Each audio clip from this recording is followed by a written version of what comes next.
able to get that dose up a lot quicker. Well, I think, and again, that's the beauty of the acetylcholine. Absolutely, and with hindsight and with what I know now, it's been useful more than a handful of times.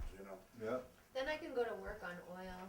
I used to not be able to work on it because I get hot and like panicky and like racy. But then when I take acetylcholine. And what do you use it for?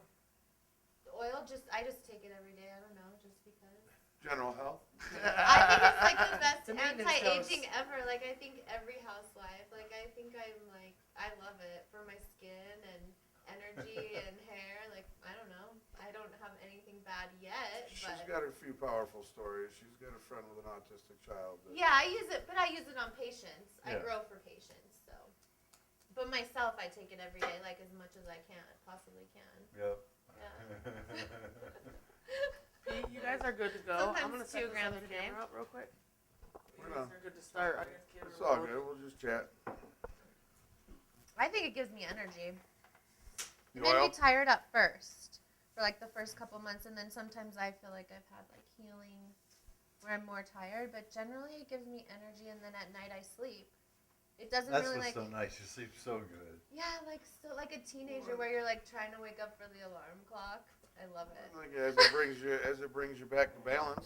Yeah. Done or Healthy. quiet. You're going to have more natural energy anyway from being in a healthier state of being. Yeah. But I'm not like groggy in the day either, Yeah. to where I feel There's like days, medicated in the day. Batches of oil that'll knock me right down. That's for sure. Yeah. I'm a napper sometimes. There's Yeah, it no goes up choice and no down. matter. If you Other need to nap, couch And though. other times it's It's the not like, oh, I opposite. think I'm gonna lay down. I and can't take. I was taking it right before bed. That's and, what I do, right? there's When times Carl's I gotta talking watch to doing me. that because it'll have the opposite Mid-talk. effect. Keep me Oh, up all yeah. damn No, night, you don't want know. to do it right before bed where you that's- get the up part of it. Right. Oh, right. yeah. I've definitely learned to back that off a couple You know, hours. the past before 2 bed. nights I've been doing something. Robert Krause had left me a bunch of nice bud, and I just ate some of the raw bud. That's not converted at all. That's how I started, was But I've eating keef and bud. Yeah, but I also, well, the kefir, often is laying around enough that you might still have some conversion having happened. But this stuff was fresh, and I've kept it in the refrigerator, and I don't think there's any conversion. I haven't gotten high at all, but I also been taking, because I haven't been using cannabis, I've been taking the melatonin, and I take that on me. I noticed that the melatonin with just a piece of bud about that big, man, I've been sleeping like a zombie. Really? Nice. I don't know if it's true or not because I've only done it twice now, but I've also noticed that in the morning when I wake up, I just want to go back to sleep again. That's after. Eyelids are a little heavy. Yeah, but that's it. I went to sleep last night with my kids at 9 o'clock, 9:30. And I woke up this morning at 6:30, and I was still, I could go back to sleep, but I had to get up and do stuff. So the melatonin, and that's a natural sleep aid? Yeah, and Yeah. melatonin, there's one quiet gun. There's a paper that came out, I think it was in the 90s. And I have the graph only. I never got the paper. And they show that marijuana, I think it was smoked bud, increased the melatonin level like 1,000-fold. Really? So that's Yeah. maybe a big Melatonin I part of how take you every night, sleep. so does my husband. Some people were I have giving a it to hard time kids. sleeping if I don't, you know what I mean? Use If bud. I don't smoke at Yeah. night, it's not, I smoke a lot during the day, but him and I usually, right before we go to bed, that's the last thing we'll do, is Yeah. we'll smoke one. Or There's no six. way I could Yeah, go to bed without we've been smoking. recreational using. We definitely there's a point where you go beyond use and into abuse. Without a doubt. Never. We're not afraid to Well, cross. if I do eat a not monkey believe ball that. right before bed, then it won't hit me and it won't keep me awake from not going to sleep, and it'll hit me sometime in the night, and I'll sleep like a baby again without ever noticing that I got You love high. your monkey.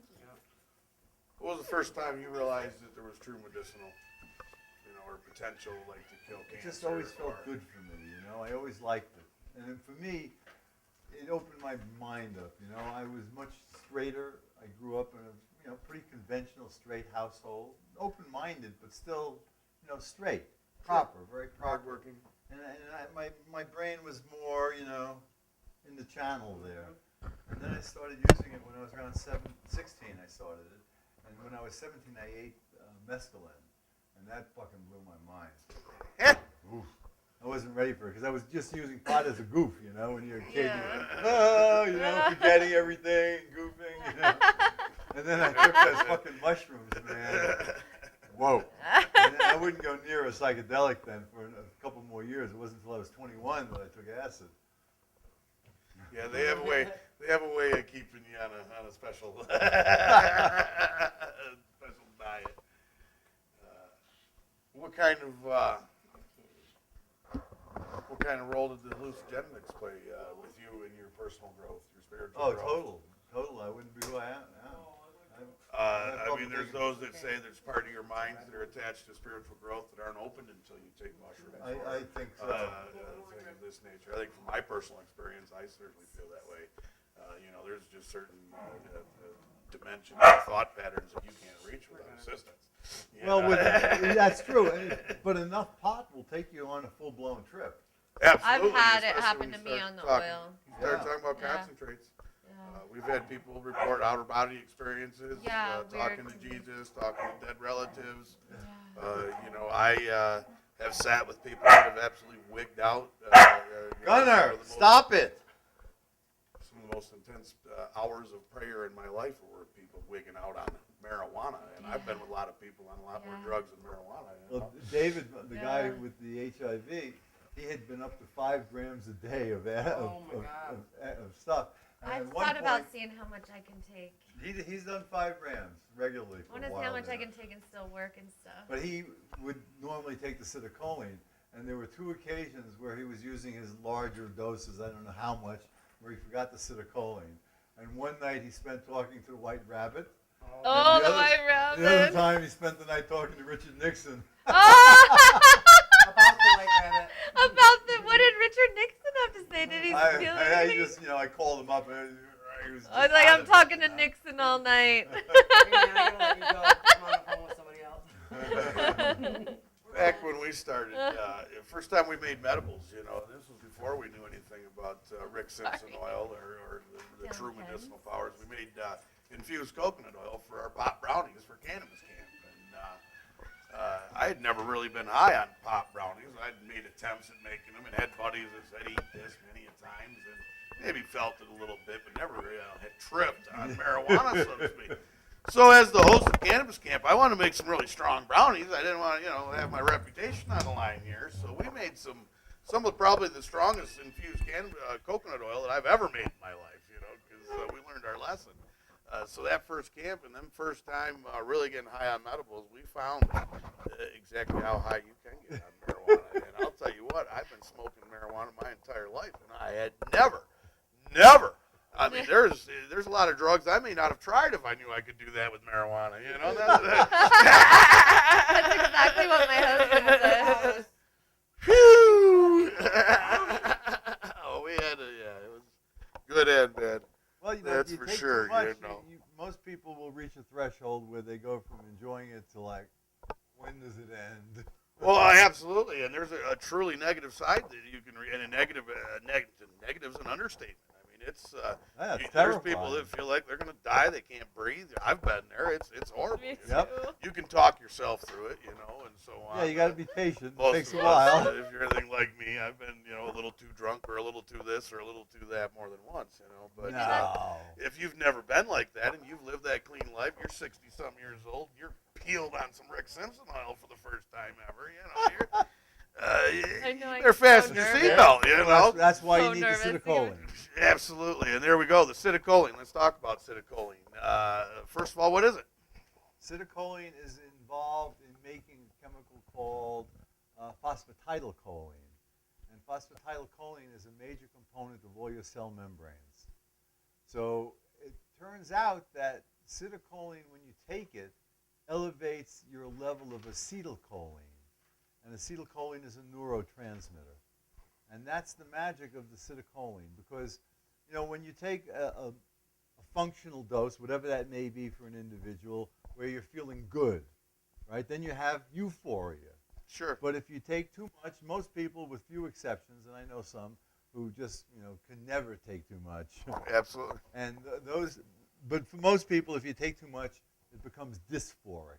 You're not happy. You just want it to stop, right? Well, you're on edge. Your heart's racing. I went through It's it this just afternoon. it's a horror story. I took my half-gram oil like I do every day, and today it got the better end of me. I took some citicoline from you, and without a doubt, it just brought them some clarity. I'm able to film, whatever. But anyway, go ahead. So the point is this: the acetylcholine does not work the same way as either CBD or the why am I blanking on the word? The pregnenolone.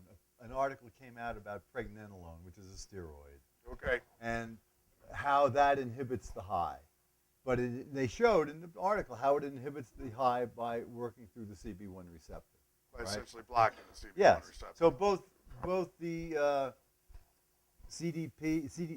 both the Acetylcholine. acetylcholine and the cannabidiol (CBD) work by directly inhibiting the CB1 activity, which is what's getting you high, but which is also killing a lot of cancers based on a number of experimental studies. Different cancers require CB1 activation in order to kill them. Again, a lot of those studies are, have limitations because they're often done in tissue culture, and they're often maybe done with a specific agonist, a synthetic agonist that is then being inhibited. But the acetylcholine doesn't work in that way at all. It works by making more acetylcholine, which is a neurotransmitter. And what that implies is that, and let me back up a second, THC is known to inhibit acetylcholine, all right? Okay. So what that all suggests is that the fear and paranoia and the discomfort of taking too much cannabis comes because you're turning down acetylcholine levels in parts of your brain, and that the outcome of turning that acetylcholine level down is the fear and paranoia. Sure. So it has absolutely nothing to do with actually blocking any receptors. Right, exactly. It's about maintaining those levels. Those levels of acetylcholine. Which offer the comfort. So you take citicoline, or there's another drug, 6-phospho, blanking on the rest of it now, 6-phosphocholine. There's another compound that both of those are normally involved in how we make phosphatidylcholine. And both of those have been shown to elevate acetylcholine levels. So what you're doing with the citicoline is you're elevating the acetylcholine that was inhibited by the THC that gave you the fear and paranoia. And that's why it gets rid of that aspect of it. It eliminates a lot of the other, often pleasant aspects of high. Like I find you don't hallucinate as much at all with Nice. acetylcholine. Safe for kids? We produce it ourselves. I know it's a question that comes to mind for me regarding Logan and his recent behaviors. I got to wonder if we couldn't use some acetylcholine there. Well, I think that in some cases we when you're talking about pediatrics and then anything, the the first question a mother would ask me is how many milligrams per pound. How would you dose it if it was your child? for the acetylcholine or for the acetylcholine, yes. For the acetylcholine, what we find that seems to work effectively is anywhere between 3 and 5 times more acetylcholine than cannabis. Gunner. You need something. And that's how you get a smell on film. Get out of here. Go lay down. We'll save that for the blooper roll. Gonna have a lot for Gunner. I know from a friend of mine when he started out, he was using, he was trying to get up because of his cancer to the high gram a day. And as he was undergoing that transition, he was using like 3-to-1 originally of the acetylcholine. And it wasn't enough for the rate at which he was ramping up with the THC. And by the time he got up to the 5-to-1, he was pretty functional. Right on. The Yeah. 3-to-1 would be a good place to start for anybody. It depends on who it is. If somebody doesn't want to feel anything in terms of that psychological change, Right. give them more than less. And It's some of not us going want to to feel you. more of that, Exactly. It all depends. I would, for people who are especially inexperienced, you want to start them off typically with low doses of cannabis. Let them feel a little comfortable. Let them get a little bit of a buzz, so at least they know where they're going. But then, as you ramp up, give them the acetylcholine so that they don't have to go beyond that little taste of the Okay. alteration. And then if they enjoy the alteration, then you can back off on acetylcholine and find whatever they're happy with. But you don't want to give, especially an elderly person who's never been high in their life, You know, you don't want to give them a whopping dose of THC gosh, no. because they Gosh, freak out no. and they won't use it anymore. Never Yeah, they say it's Yeah, horrible. it'll cost them their life Yeah, because they won't go back and use it. And they'll die of their cancer instead. yeah, that's awesome. It's possible to kill somebody like that With too much THC? with too big of a dose of soil. We've got grandma at home. Oh my goodness, she ate too many brownies, or she took dad's dose of oil, or what? Is she really gonna die, or is she gonna live? She's going to live. Right. You know, right. there's a thing called therapeutic index. And what it is a measure of how much of a particular pharmacologically active substance will have its effect versus how much will kill you. All right? Sure. So if you look at chemotherapeutic drugs, some of them are like 2 to 1. So you take twice as much, or you weigh half the weight of when they did the study, and it could kill you. Right? If you look at aspirin, it's 15 to 1. You eat 2 aspirin, you get rid of your headache, you're all right. You eat 30 aspirin, you might die from intestinal bleeding, stomach bleeding. Right? Sure. Stroke, many things. Yeah, there's and aspirin's relatively safe. You know, we sell it over the counter. The estimated therapeutic index for cannabis is 40,000 to 1. Nice. So, as Judge Young, Safer than peanuts. well, the DEA What's the administrative drug. therapeutic? What's the therapeutic index of water? A woman died last year in a contest where they were Exactly. seeing how much You can water die. you could drink, and I forgot she drank a couple of gallons of water. Yeah, if And you drink died. it, then your body switches to like expelling all its water or something. Well, right? and it upsets all your salt balances, Yeah, your and salt your heart's not going to contract right, and everything else. At So some what's point, the therapeutic index of water? I don't know. Okay. at some point Google before, it, lady. before your body consumed 40,000 what is it, Joints? 40,000 grams or 40,000 whatevers of cannabis, Whatever. wouldn't you throw up at some point? Oh, Don't you think can't. You it's do, beyond I threw anything up. you Right, can is it do. humanly There capable? are a Are couple you? of instances where, well, there was a paper that came out recently out of Germany where 2 young people, young males, died of some kind of heart-related issues after taking cannabis. And if you take indicas, for example, they can promote arrhythmia. So if you have a heart problem, it's conceivable that cannabis could, on some occasions, have a negative influence. Arrhythmia. But in this case, they didn't show that the cannabis caused it. What they did was they said, these people had these heart attacks, and we can't find any reason for the heart attack, but they used cannabis, so it must have been the cannabis. Sure, sure. This- And they've obviously had to be predisposed to this, on some level. Yeah. And then there was a case in India where a person who had heart problems drank bong. Bong is a liquid Yeah, drink made out of BHANG. milk and cardamom and various spices, and it's used on the holiday of Shiva, the goddess of life and death. So it's a national holiday, and a lot of people drink this bong, which is very, very powerful, and a guy who had heart issues died. So again, there's that possible link. I got heart issues. I've smoked and used cannabis my whole life, and I've got a wiring problem. I do not rule out that it could be related to cannabis. I also think that if I were to take high doses of oil, that it probably would have fixed the problem. But I just didn't have the time because I was too messed up, and I don't have the time to, if you're going to take the high doses of oil, it's a commitment. It is. Sure. And certainly if you have cancer, it's a commitment you should make, or a variety of other illnesses. But I'm too busy to do that right now, and I wasn't prepared to go there. And since I was in the hospital and they were monitoring me and fixing me enough to the point that I'm happy and healthy again, or at least appear to be. Well, and not everybody needs these heavy doses. You don't, Not no. everybody's stage 4 cancer. I mean, Exactly.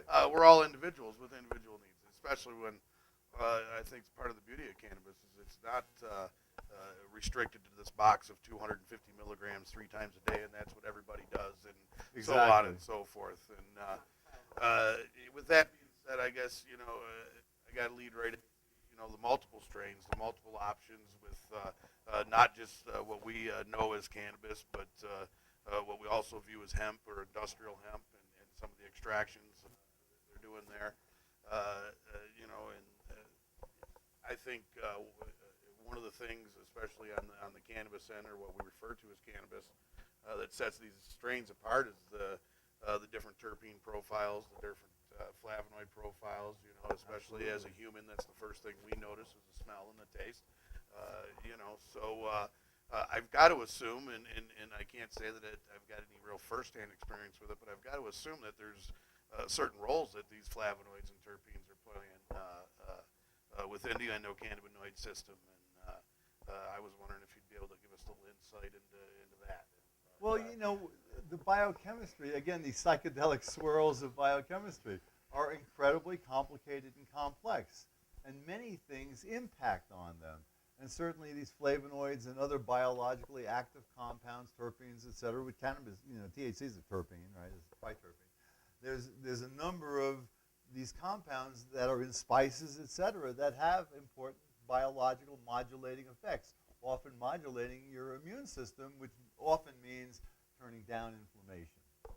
You know, so when you look at many of the illnesses that people have, I mean, again, all age-related illnesses have inflammation as their basis. But when you look at things like Crohn's disease and just, you know, so many different illnesses, the right combination of different herbs, including cannabis or without cannabis, are beneficial. There's I have a CD, I forgot where I got it, but it talked about Ceylon and the use of cannabis predating Sanskrit, and how they have all of these you know, medical information written on these palm leaves from way back, way back. And they call cannabis like the mother of the herbs. It's the most powerful of them all. And all the others work, and often, we now know, through modulating endocannabinoid system directly or indirectly because of how everything talks to everything else. Which brings up an important point. You know, even the idea of identifying a strain that's going to have the magic for one person may not mean it has the magic for another person. And the clearest example that I can give that shows, you know, the diversity of life is you, as a scientist, you know, you do experiments with mice that are all inbred. They have the same genetics, they're fed the same food, they're in the same house. You go and you do an experiment, you don't get the same results. What's the difference? The difference is no two people have the same psychedelic swirl. You know, you could take two twins and, you know, they could be tripping on acid or high doses of cannabis. They're not going to have the same hallucinations. That's all part of this psychedelic swirl of biochemistry that's completely, totally unique to every living entity. So, you know, this idea of standardization with respect to treatment is ridiculous. What should be available is that anybody should know what they are taking. Right. They should know how much THC is in there, how much CBD is in there, how much CBN is in there, and ideally, you know, more about the spectrum of flavonoids and terpenoids and other things so that they can say, well, I notice when I take these kinds of mixtures, that's what works best for me. So let me know what I'm taking. What works best for Bob? What have you used in the past that has worked for you, or what kind of products you've got in your life now that you might use in the future? Well, you see, unfortunately, I really like to hallucinate. And because you watch your creativity there. You know, it's just so mind-blowing to see the beauty that we create constantly, every fraction of a second. And Steve Covey, who originally formed Cannabis Sciences, owed to him, he turned me on to what he would call limitless soaring sativas. And the more you take, they're just beautiful. And yet so you could close your eyes and just watch the beauty of your own creativity, and then you could open your eyes and be completely functional and normal, and not sleepy. You could drive and be completely normal. But again, those are the ones that I've seen for myself and other people I know. Another physician that I know, those are the ones that he stopped using cannabis altogether because it would generate arrhythmia for him. That's what they were saying. And That's I what said, people tell stop me, taking. They're my favorite. Stop Sativas taking are my favorite. sativas. Start taking indicas, and you'll be able to get the benefits without the arrhythmia. Well, and I think that boils right back down to, we've got to recognize the fact we're all individuals, and you've got a certain responsibility to know what works for you and how it's effective. And that all begins with identifying what you're using. Here in Colorado, I was shocked to find out that part of the laws that have passed, and I'm not familiar with the numbers or the names of the particular laws, but I understand it's impossible or not impossible, but illegal for a patient to just go to a standard lab and have their medicine tested. In oil form, at least. I'm not sure about I blood don't know form. if that's really true. Well, You have to have a license to go to the lab. Well, Rebecca Lockwood said she Yes. called every single lab, and you have to be licensed under she's A64. been denied by every one of them. Huh.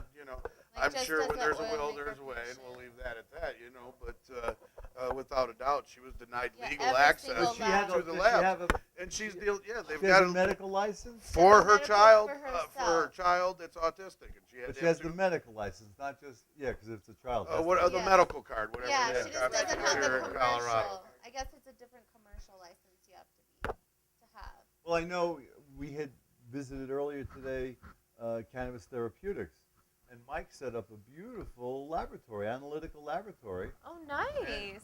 Well, and we at Cannabis Science had helped him set up the laboratory. And I get a phone call one day from him that the DEA has raided the place. And we went over there, and thankfully, I must say, this particular group of DEA people were not as bad as others and as bad as they could have been, because once we explained to them what was going on in the cancer curing problem, they knew none of that stuff, So what they wound up doing was stealing all of his pot that he had in the lab, but they didn't bust the dispensary because they were called to a particular address, not the other address. Yeah, they only cover. So they actually, were a little open about this whole thing, but nevertheless, they took a whole bunch of stuff out of his lab. Right. And now what they did in Colorado is you cannot own a dispensary and a laboratory, because that would be a conflict of interest, and you're going to probably tell everybody else the wrong thing and inflate your. You can't even test in Montana. They put it in the law that you're not allowed to get it tested. I mean, that's it Because flips again. The reasoning Right. is they can't. Someone else can't touch your marijuana. They can't touch it. Well, that was the thing. The reason the DEA came was because Michael applied to the DEA to get a permit so that he could test. Yeah. And what they did then was they came because if you have anything to do with marijuana legal on the state level, it's still illegal on the federal level. Yeah. So that you could not get a license from them. And what they told them to do was to withdraw the license right then, and that would eliminate their reason for being there. Otherwise, they're going to have to bust them. They get so wrapped into the laws, Yeah. Yeah. Unreal. But yet they effectively instilled a whole lot of fear and so on and so forth. Well, maybe not in this particular case, but how many people are going to run out and buy more lab equipment? I wanted to. Go ahead. I wanted to get a permit to use cannabinoids in my research at the university. And for a number of years, what I did was I did work with synthetics because I could buy the synthetics and have them shipped to me. Now they're all illegal. But in order to get a Class 1 permit, that would have allowed me to use today just the synthetics, but in the past to have used THC as well. To get that permit, it takes years of back and forth with the DEA.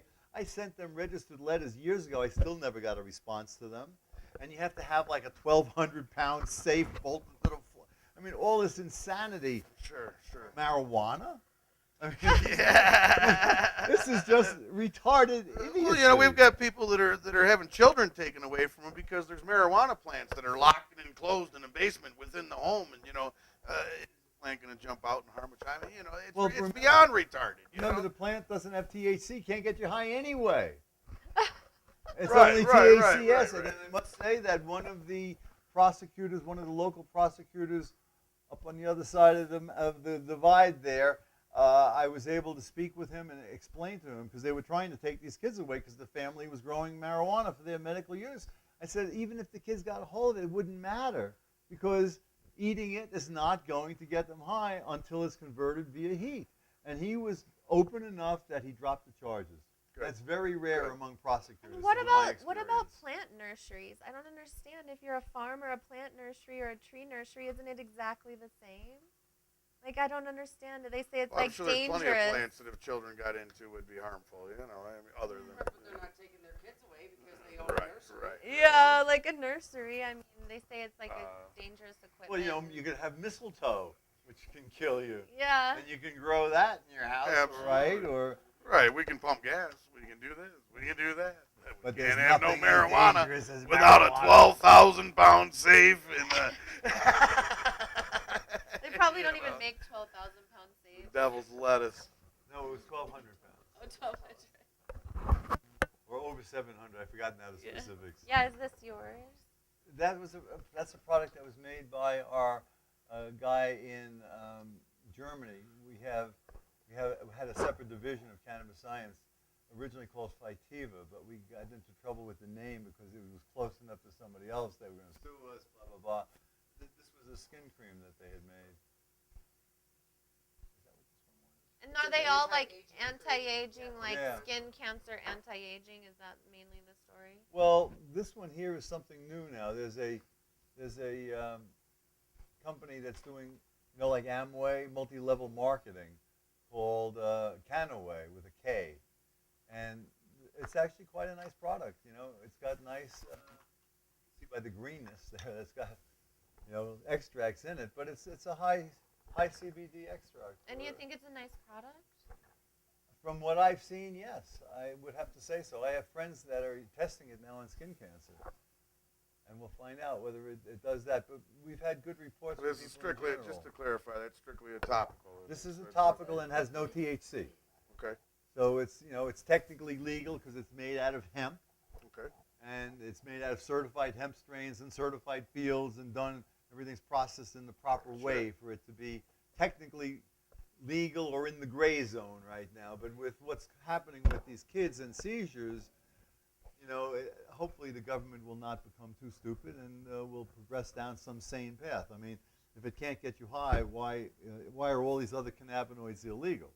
I mean, again, the stupidity of these people To is limit any astounding. part of it or to limit options for anybody is ridiculous, especially when you recognize the individual needs, an individual. It's a plant. What right does the government have to tell you That's what the plant thing, you it's can like grow so- in? Oh, there you You go. know? And that's You it in can a grow nutshell. opium poppies. I They're just don't like legal. it 'cause a You lot can of grow people think opium that, poppies you know, that's legally. why I don't like the You can't grow multi-level cannabis. I mean, Sure. it's all because of the economics and the people who are Sign making this money. lot down You know, there, law I enforcement guess. makes a lot of money on cannabis prohibition. Well, and that's just it. You know, there's a whole large black market that's created by the anti-marijuana laws, and I can't help but feel that it's not the big-time marijuana dealers as we see in the movies, so to speak, that are really the larger profiteers here. You know, I got to believe that it's the Pharmaceutical governments industry. and the Well, the you know, pharmaceutical industry. well, one and the same. Cannabis it's the big boys. It ain't legalization. us. It's not the farmer. You know. Cannabis legalization will change the face of pharmacology and pharmaceutical industry in this country.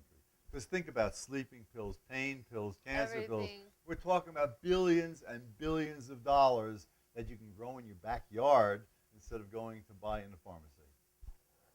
Especially housewives and the anti-aging. How can we not have that I right? think once they find out, it'll just be crazy. it's all about the housewives. Well, no, that's Well, what's I going mean, on. It's yeah. not just the house. Bring it. It's everybody. If you have a friend who's dying of something, Well, and yeah, you have but- another friend who cured himself by using this stuff, you say, hey, I know Joe, and he's good now. Maybe you should try this. And then you try it, and then you tell it to somebody else, and somebody else. It's like just going to spread, because the difference is between us and them is we're telling the truth, and they're full of lies. Well, and that's And just they're motivated by greed, and we're motivated by compassion. You know, I have a right to treat myself, to heal myself. It's and ridiculous. share that information and to pass that around and pass it along, and to, not have to hide from law enforcement and live in fear of these SWAT teams coming through my doors. You know, I've been raided. They tried to prosecute me. They tried to put me in prison for 40 years, and that was after I became legal, for crying in a bucket. You know, it's It's a strange world. It is, and it's a ride. Well, you know, it's not all peaches and cream. You know, that's for sure. Once For you get sure. legal, it makes them matter. Battle. But for there's a while. lot of righteous people that stand up for If doing you the make right any thing, money out and of even it if all, they go to get jail. stop. You know, they're willing to do it because they, you know, instead of ratting on your neighbor or your friend, they say, no, I'm going to go to jail. You know, and they're the stand-up people. So basically, you put the good people in jail and you leave the scumbags out because they're the ones who don't have integrity and who will rat on their friend and do all these. Those are the ones who our law enforcement deems to be who we should have on the street. But if you're a good, honorable person, you're willing to go to jail for your belief system and not rat on somebody. I mean, every kid is told, don't be a tattletale. And then your government tells, be a tattletale. And if you're a scumbag, we'll let you go as long as you're a tattletale. Sure, sure. I mean, this is There's mental our penal illness. system right there. It takes you right back to the story of Blips and Flips. You know, it's these cannabinoid deficient people. Which brings up an interesting thing I always love to say, so I have to, Bring I it. got to do it. Psychoactive cannabinoids are in mother's milk.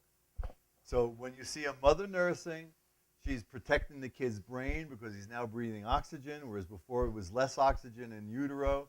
Pure oxygen, you know, they gave to preemies at one point in order to, because their lungs weren't developed, so they figured they'd give them pure oxygen. Those babies went blind. Pure oxygen is a free radical, essentially, and is very toxic. So the baby's brain is being protected, like the United States government patent says, you know, neuroprotective properties of THC and cannabinoids. Well, psychoactive cannabinoids are in mother's milk. So should we arrest nursing mothers for getting their kids a buzz and for stimulating their appetite? If you inhibit a newborn mouse by using rimonabant, one of these, what's called an inverse agonist, it just shuts down CB1 activity, all right? They don't eat and they die. And in a similar fashion, the FDA wisely did not okay rimonabant, which was being touted for use by to inhibit metabolic syndrome, right? Will inhibit the appetite and therefore will protect people against metabolic syndrome, diabetes, heart disease, etc. It was legalized and passed went through appropriate regulatory agencies in Europe, and after a couple of years, I think like 2 years, they had to take it off the market because people were killing themselves. How unhigh do you want to be? You see, we're all high to a certain level. You use a little cannabis and you get a little higher. You take something that inhibits it and you get a little lower. And if you shut it down so much that you become depressed and kill yourself, well, why should we be selling that to people, you know? Right, So right. the other end of the story is, should we arrest women for nursing their kids, or should we just arrest all women for walking around with paraphernalia? Nice. I don't know. I just want to be the inspector in the middle, I guess. You want to check out the paraphernalia, There you right? go. There you go. Oh boy. So, it's the blips. And I have a pet theory. I have no idea if it's true at all, right? But it fits in things, and I like to, think about things. Nothing wrong with that. So, our blips, how many of our blips are blips? How many of the people in our government who are uptight morons are that way because they were not nursed by their mothers, breastfed, not given cannabinoids at that early age, and as a result suffer from post-birth traumatic stress disorder? Nice. I agree. And those are the people we got running the world. Something's wrong here. Hey, How Charlie. you doing, young man? And the hospitals try to get you not to nurse. He loves you. Come here, Gunner. Come here, Charlie. Say hello to everybody. Hi, Charlie. How are you? Charlie. You're down, What Gunner. about you? What's Yeah, been a last year year or we so? were here I'm last Pete. year. This is my wife, Christy. When CNN was here, Remember when the big film crew was we here? stood out front for a couple And Laura hours. and Jen. Yeah. Yep, Jen was here too. And the camera's on you, How Charlie. was your day, Charlie? Did you have a dog? Quiet, Gunner. I took the dog outside and threw a stick to him about 100 times. I thought he'd lay down and take a nap. He wants to Now he wants you throw to it go another throw the 100 stick. times, Brady. He's ready to rock and roll. Where's your brother? Cross. Oh, he's got lacrosse. Am I picking him up? By the way, Logan might come up. Am I supposed to pick up Luke? I think. Why don't you find out? call up mom or text mom and find out if I'm supposed to pick up Luke, because I don't remember being told that today. What time is it? 4:45, 4:46. So I think he goes, That's local time. yeah, he goes from My 5 to phone's 6:30, so I gotta pick him up at 6:30. Your phone is being really mean. Also find out what field he's at, please. We, any last things you guys want to ask? Any, Gunner, shut up. Can't think of Come here, anything. I had my one good question and I asked it. I know I could sit here for hours, but we got another commitment we I gotta could get to sit here here pretty soon. with Anything everybody you want to add? We got a nice joke to wrap it up with. That Yeah, was pretty a lot of stuff going. I'm gonna have to like rewind it and watch it again and look up. some Well, words about- before we wrap it up, let's talk about, I don't know if we already talked about your plans to go to Vermont, and, are you retiring, are you gonna continue teaching, are you? Well, going no, to, I'm not going to be teaching. I'm going to continue as president of Cannabis Science. And, you know, when I was there in the past, I had a live call-in TV show for 4 years, the Cannabis Cable Network. I have a friend who wants to syndicate that and bring it nationwide, so we may work on that project, I think. Nice. And then we started a political party there, the Vermont Grassroots Party. I ran for U.S. Senate in '94 against Jim Jeffords, and I ran against Bernie Sanders for U.S. Congress in '96, and I ran against Patrick Leahy in '98, and then my friend Billy Greer, who was in jail for 20 years for 54 tons of hashish, we ran him against Leahy in 2000 while he was in jail. Nice. So we're thinking of resurrecting the Grassroots Party again. You know, I believe we need a nationwide, I call it a pot party of truth. Because we got to get rid of these Democrats, we got to get rid of the Republicans. What they do, remember, everything in life is a balance of opposing forces. Everything. Economics is the same, and our politics is the same. It's a natural unfolding of how the physics of life works. So with both of them tugging back and forth, nothing changes. You still have the same average. You know, Republican will win, the Democrat will win, etc. We need to break that mold, and we need something different to move mankind, in particular the flips, forward into the future so that we can remain as a viable, extant species instead of extinct. Pop Party's got my vote, right? Yeah. Have you already formed the pot party? Well, we had it in the past, you know, over the years. In fact, we became the only, other than the Democrats and Republicans, the only other major party that was qualified for funding in Are you the state of serious? Vermont. Yeah. We need to revive it. Well, we're going to. Well, we all want to come during election time. We'll volunteer to work on the, volunteer deal yeah, I that want year. to do the pot party. Yeah, the campaign. Well, it was the campaign grassroots party. I volunteers. think we need a pot party of truth. Yeah, Yes, Party of that's Truth what is Party really, of really Truth. A good. national pot Well, party. and, Yeah, it really Seed to is. Cure, that's what we're here to represent, is the truth about cannabis oil and everything, They can't stop it And that's the anymore. one thing we've got going for us, The is the truth. truth. Yep. You can't deny it, you can't change it, it is what it is. Well, no, people will deny it. Well, sure, you can deny it. But the You're right, people who you're right. want They're to, gonna die now, though. people who, yeah, they will That's die the off. problem. So they're gonna die. We're and looking then- at evolution in Boy, action. we might want to get this on film, Ken. I see something ready to happen. Down from there. Let's experience. What, Chuck? What, sweetie? Do you know where my knife is? No, I don't. Stand up on the chair. My kids love their knives. I know, knife nuts. Until Sweet. they cut our Let's hoses. wrap, eh? God.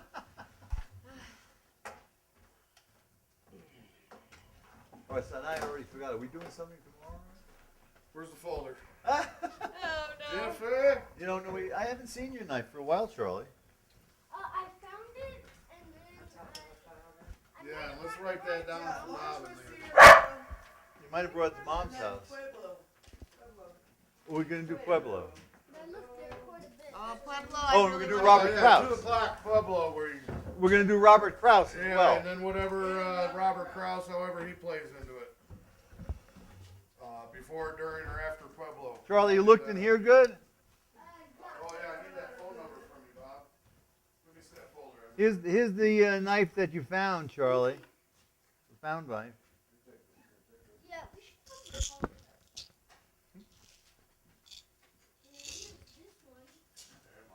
Hold on. You're fine. This is my other knife. I need my phone on my knife. I don't know where your full-on knife is. Want my full-on knife. He's a good little boy.